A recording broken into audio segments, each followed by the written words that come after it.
Bismillahirrahmanirrahim. Assalamualaikum warahmatullahi wabarakatuh.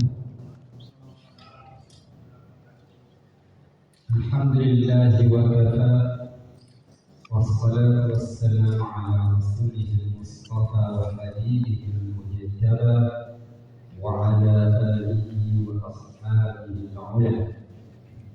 Asyhadu an la ilaha illallah wahdahu la syarika lah, al-malikul haqqul mubin, wa asyhadu anna Muhammadan abduhu wa rasuluhu as-sadiqul wa'dil amin. Allahumma shalli wa sallim ala hadzal nabiyil karim wa ala alihi wa sahabatihi wa man sara ala nahjihi wa tamassaka bi sunnatihi wa ba'd.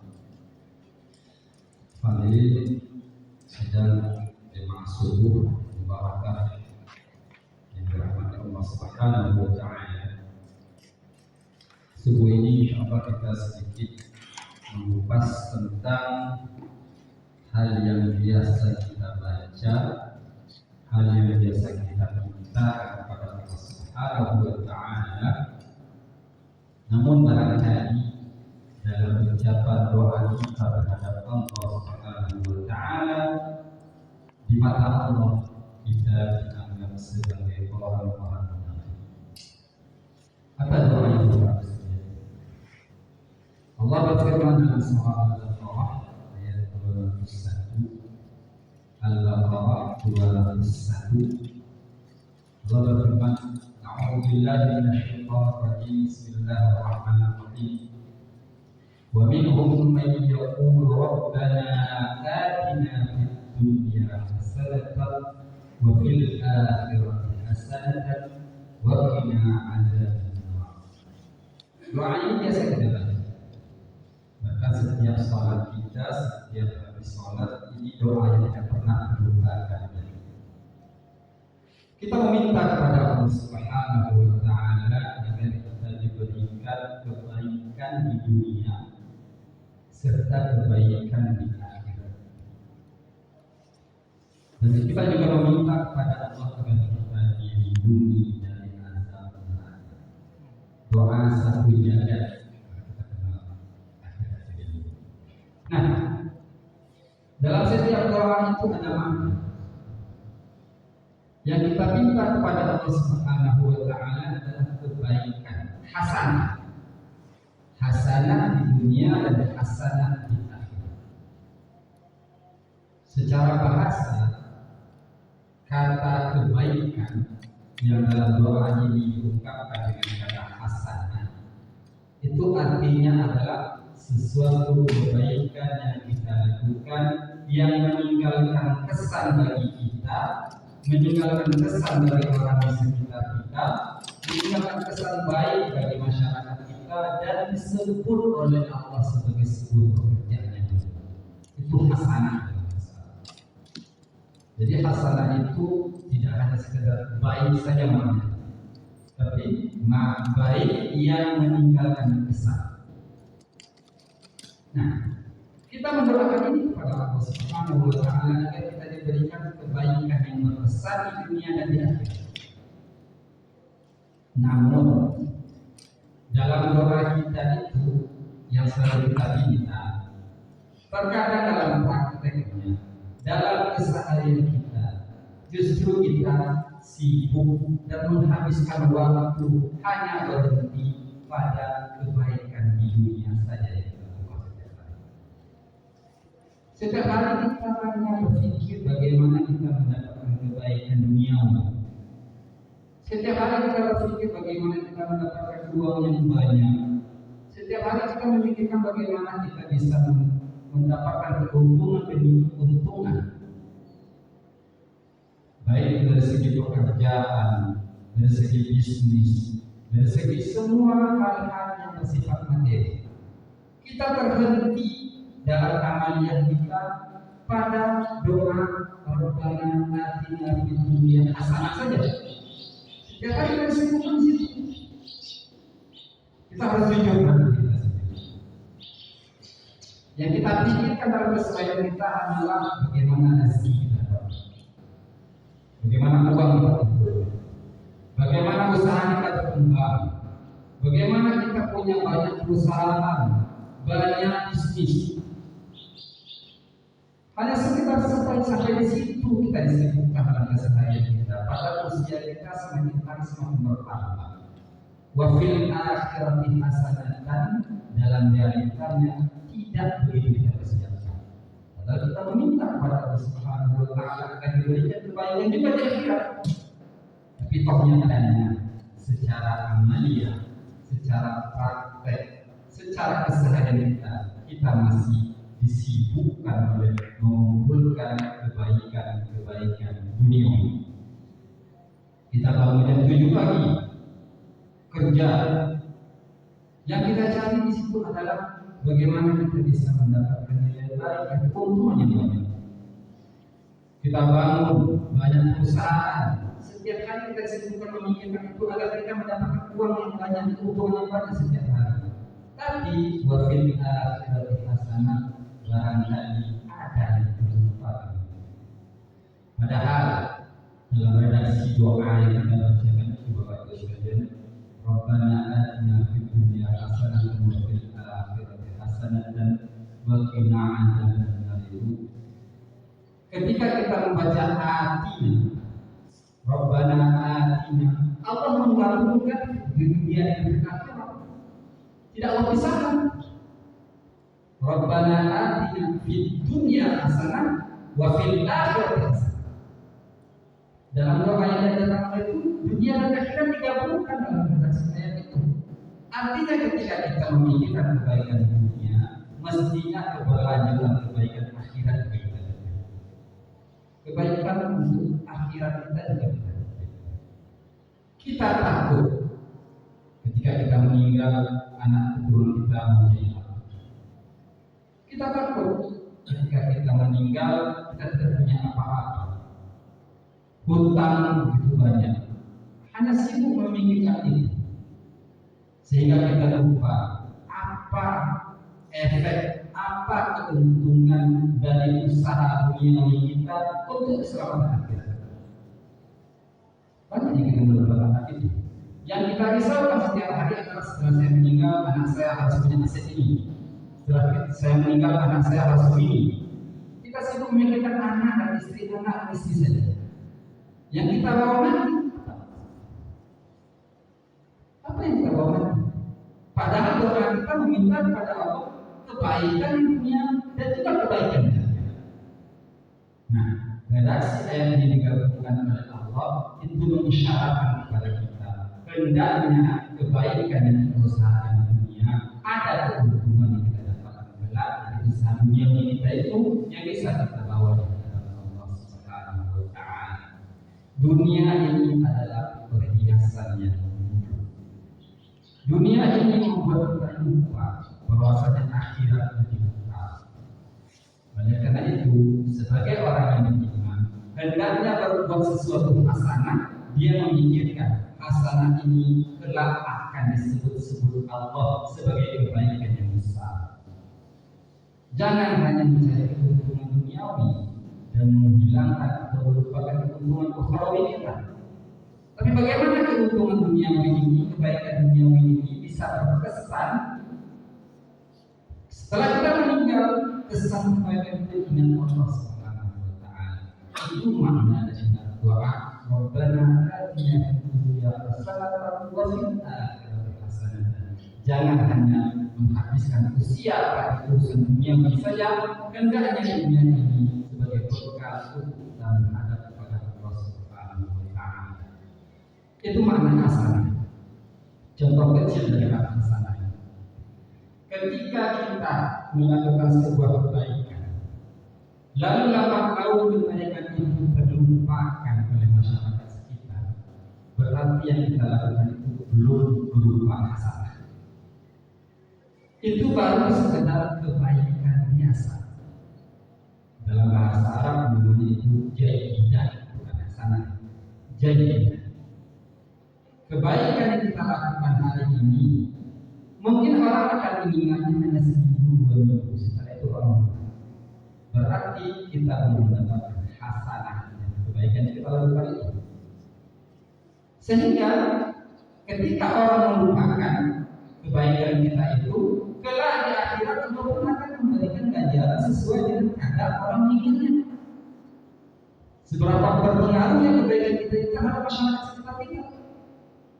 Sebegitu juga nanti Allah akan memberikan balasan terhadap apa yang kita lakukan. Nah, berpikirlah kita setiap hari bagaimana kita bisa membuat sebuah kebaikan baik bagi diri kita, baik bagi masyarakat kita, dan kebaikan kita itu benar-benar bermanfaat hingga ketika kita meninggal pun orang selalu mengenang kebaikan itu. Manusia mengenang kebaikan kita apalagi Allah Subhanahu wa Ta'ala. Itu maksud apa contoh?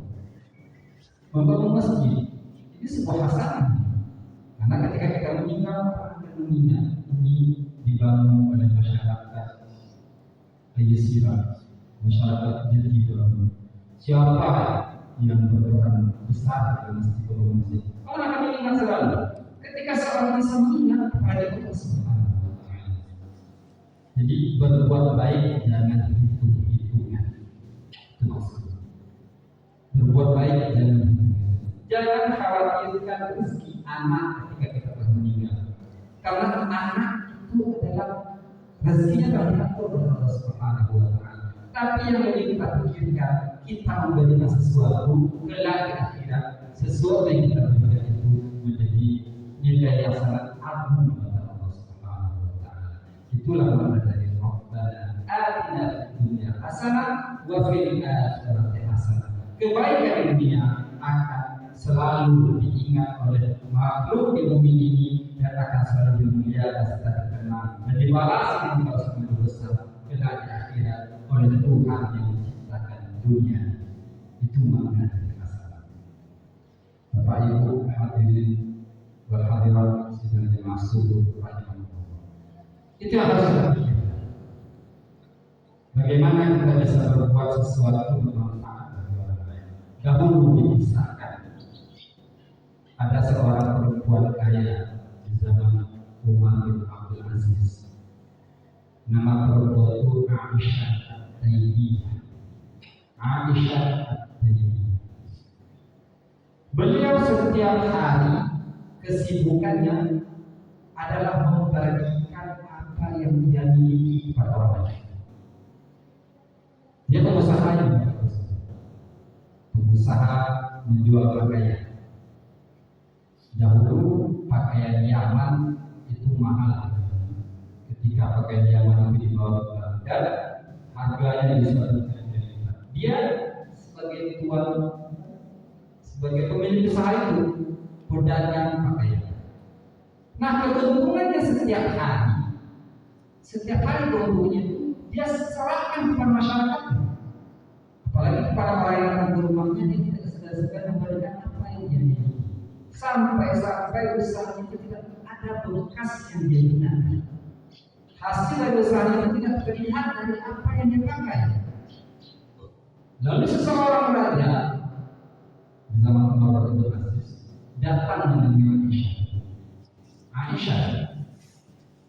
Anda pengusaha, tetapi hasil usaha Anda tidak kelihatan.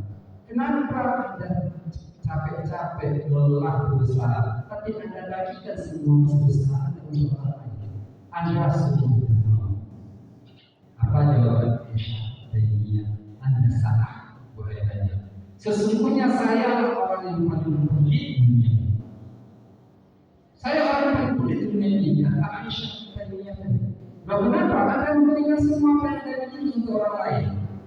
Iya, saya berikan semua itu untuk orang lain. Kelak di akhirat akan saya kumpulkan lagi. Sehingga segala usaha saya tidak ada luput dari balasan Allah. Segala yang saya lakukan sekecil apapun setiap hari tidak akan luput dari hitungan Allah, dan Allah akan mengganti semuanya, mengembalikan semuanya kepada saya, sehingga saya tidak rela ibadah saya diberikan kepada orang lain. Sehingga saya tidak rela usaha buruk yang saya dapatkan di dunia tidak bermanfaat bagi saya di akhirat. Jadi sesungguhnya saya adalah orang yang pelit. Saya tidak mau orang lain mengambil hak saya di akhirat. yang telah saya infakkan, yang sudah saya serahkan selama di dunia ini. Jadi mungkin secara zahir Anda melihat saya tidak memiliki apa-apa, kata Aisyah ini kepada Raja. Tetapi di akhirat saya orang yang kaya, karena segala titik perlu saya dapatkan dalam akhirat. Begitu Aisyah Taimiyah memikirkan bagaimana kebaikan dunianya akan selalu berkesinambungan diingat oleh Allah sampai akhirat, dan segala apa yang dia berikan di dunia sungguh akan dia terima balasan yang besar di akhirat. Oleh karena itu jangan berpikir-pikir lagi untuk berbuat baik. Jangan berpikir-pikir, jangan hitung-hitungan lagi untuk berbuat baik. Jika ada orang datang ke rumah kita, sekalipun kita tidak kenal dengan dia, tapi dia membutuhkan sesuatu, berikan. Karena apa yang kita berikan akan kita dapatkan dalam akhirat. Akan kita berguna semua. Bapak Ibu hadirin dan hadirat rahimakumullah. Rasul pernah mengatakan sebuah hadis. Ketika Rasul berkumpul dengan sahabat, apa kata Rasul? Qala Rasulullah sallallahu alaihi wasallam, "Atadruna man muflis?" Wahai sahabatku, tahukah Anda orang yang paling miskin? Kata Rasulullah sallallahu alaihi wasallam. Jawab sahabat, orang miskin adalah orang yang tidak memiliki apa-apa. Rasul, orang yang tidak memiliki sesuatu yang akan dia makan, orang yang tidak memiliki apa-apa yang dia gunakan. Rasul mengatakan, Anda salah. Yang miskin itu adalah orang yang memiliki semuanya di dunia ini, tetapi yang dia miliki tidak ada satu pun yang ketinggalan, tidak ada satu pun yang bermanfaat kelak di akhirat. Itulah orang yang paling miskin, kata Rasulullah SAW. Dia memiliki segalanya di dunia, tetapi segala yang dia miliki hilang begitu saja. Ketika dia meninggal, semua hilang, tidak ada faedahnya. Sehingga di akhirat kelak tidak ada sesuatu pun yang dia dapatkan dari titik peluh usahanya. Itulah orang yang paling miskin, kata Rasulullah SAW. Oleh karena itu, saya ingatkan, selagi ada kesempatan berbagi, selagi ada kesempatan berbuat baik, lakukan. Selagi ada usia kita masih diberi kesempatan oleh Allah untuk memberi dan memberi, untuk membantu dan membantu orang lain, siapapun orangnya, lakukan. Karena segala sesuatu itu akan kita kumpulkan di akhirat, dan itu juga yang akan menjamin kita akan dihindari oleh Allah dari azab neraka. Ketika kita telah melakukan Rabbana atina fid dunya hasanah wa fil akhirati hasanah, dengan sendirinya wa qina adzabannar akan didapatkan. Tapi kalau kita masih berhenti pada doa Rabbana atina fid dunya hasanah saja, kita sibukkan diri kita setiap hari, maka wa qina adzabannar mustahil kita dapatkan. Mustahil kita terlindungi dari azab neraka. Semoga apa yang kita sampaikan saat ini bermanfaat bagi kita semua, dan semoga ya Bu. Ya, Ustaz. Ya Bu. Jadi gini, kalau saya ambil tadi apa yang Ustaz bicarakan, jadi hasanah itu adalah kebaikan yang selalu dikenang dan dikenang. Ya. Nah, sekarang pertanyaannya, kalau misalnya orangnya nggak kaya, Ustaz, biasa aja. Ya. Kemudian ilmunya juga nggak banyak. Ya. Kalau ilmu kan bisa dikenang orangnya. Ya. Nah, bagaimana ilmu hasanah? Dia cuma ya kalau kebaikan bisa baca, nggak mungkin bisa gotong royong bantu masyarakat. Cuma itu doang, dia tidak ada yang bisa dikenang oleh masyarakat. Ya. Nah, bagaimana hasanahnya? Rasul menjelaskan pernah juga kejadian seperti itu dengan Rasul. Jadi seorang sahabat yang memiliki apa-apa, bahkan pakaian sholat saja tidak ada. Kemudian Rasul mengatakan, sahabatnya namanya kalau salah Zubair, tapi bukan Zubair bin Awam. Rasul mengatakan, wahai Zubair, pergi anda ke ladang itu, ambil sebuah korma, tanamkan korma itu di depan rumah. Sehingga ketika korma itu berbuah, orang lain bisa menikmati. Maka itu sudah seberat Jabal Uhud pahala yang didapatkan, kata Rasul pada saat itu. Jadi kondisi lemah kita, baik itu lemah ekonomi ataupun lemah kondisi, kita harus berpikir sesuatu bisa kita manfaatkan, yang kita lakukan yang bermanfaat kepada orang lain. Itu sebenarnya. Jadi kemiskinan pun tidak menghalangi kita untuk bisa berbuat hasanah di dunia dan akan berkesinambungan kebaikan itu dikenang oleh Allah Subhanahu wa taala di akhirat. Bahkan kita dengarkan tuh Utsman bin Affan habis-habisan hartanya hanya membeli sumur milik orang Yahudi. Akhirnya semua orang Madinah bisa minum. Lalu Utsman bin Affan dapat lagi rezeki, dia berikan ladang kurma.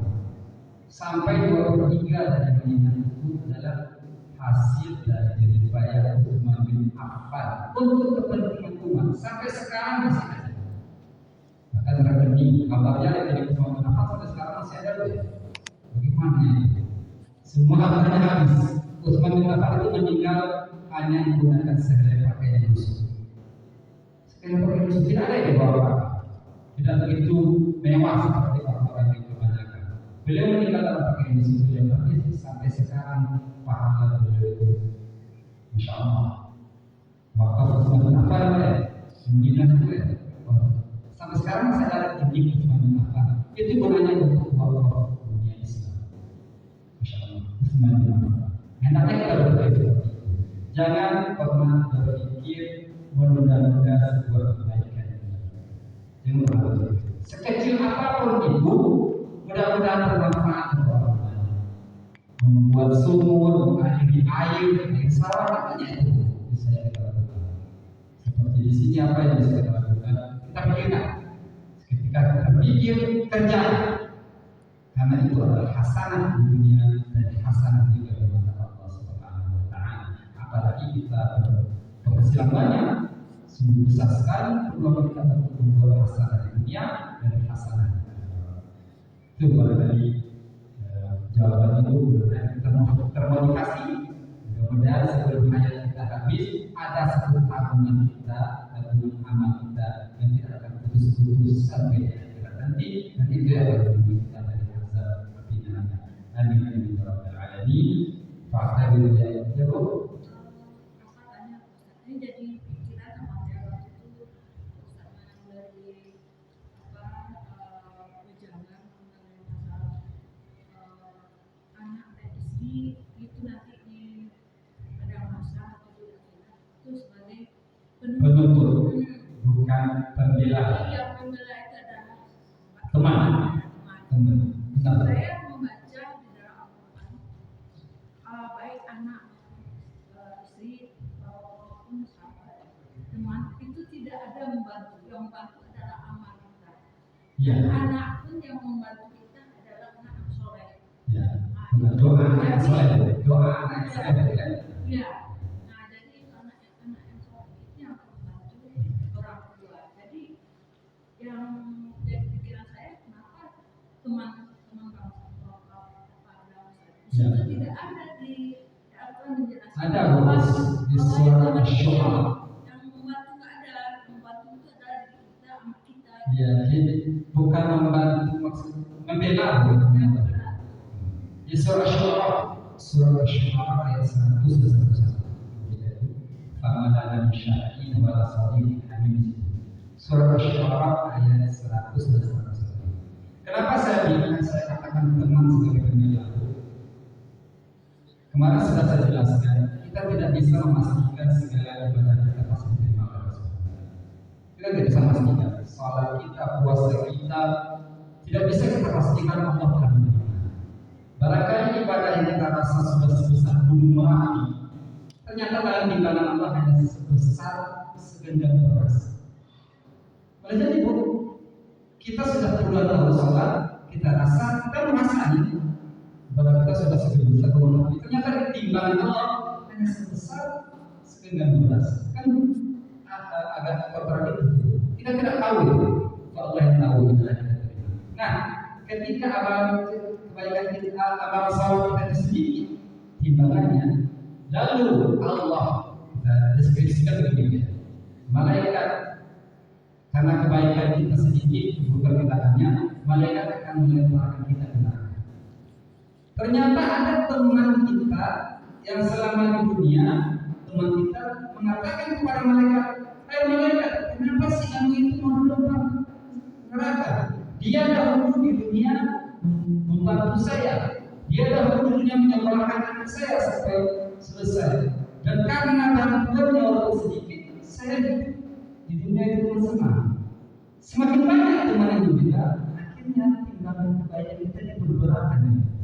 Itu maksudnya. Jadi pembeda maksudnya begitu.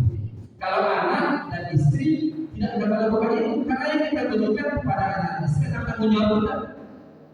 Kan tanggung jawab kita memberi nafkah istri tanggung jawab, memberi nafkah anak tanggung jawab kita. Nah, ketika di hari akhirat mereka pun menuntut. Mereka akan mengatakan kepada Allah, bapak saya dahulu ketika saya kecil dia tinggalkan yang Allah tidak beri nafkah kepada saya. Akhirnya ibarat kita dikuras kedua sekarang dengan anak istri. Karena itu tanggung jawab kita. Tanggung jawab kita. Sementara teman kita tidak punya tanggung jawab terhadap teman.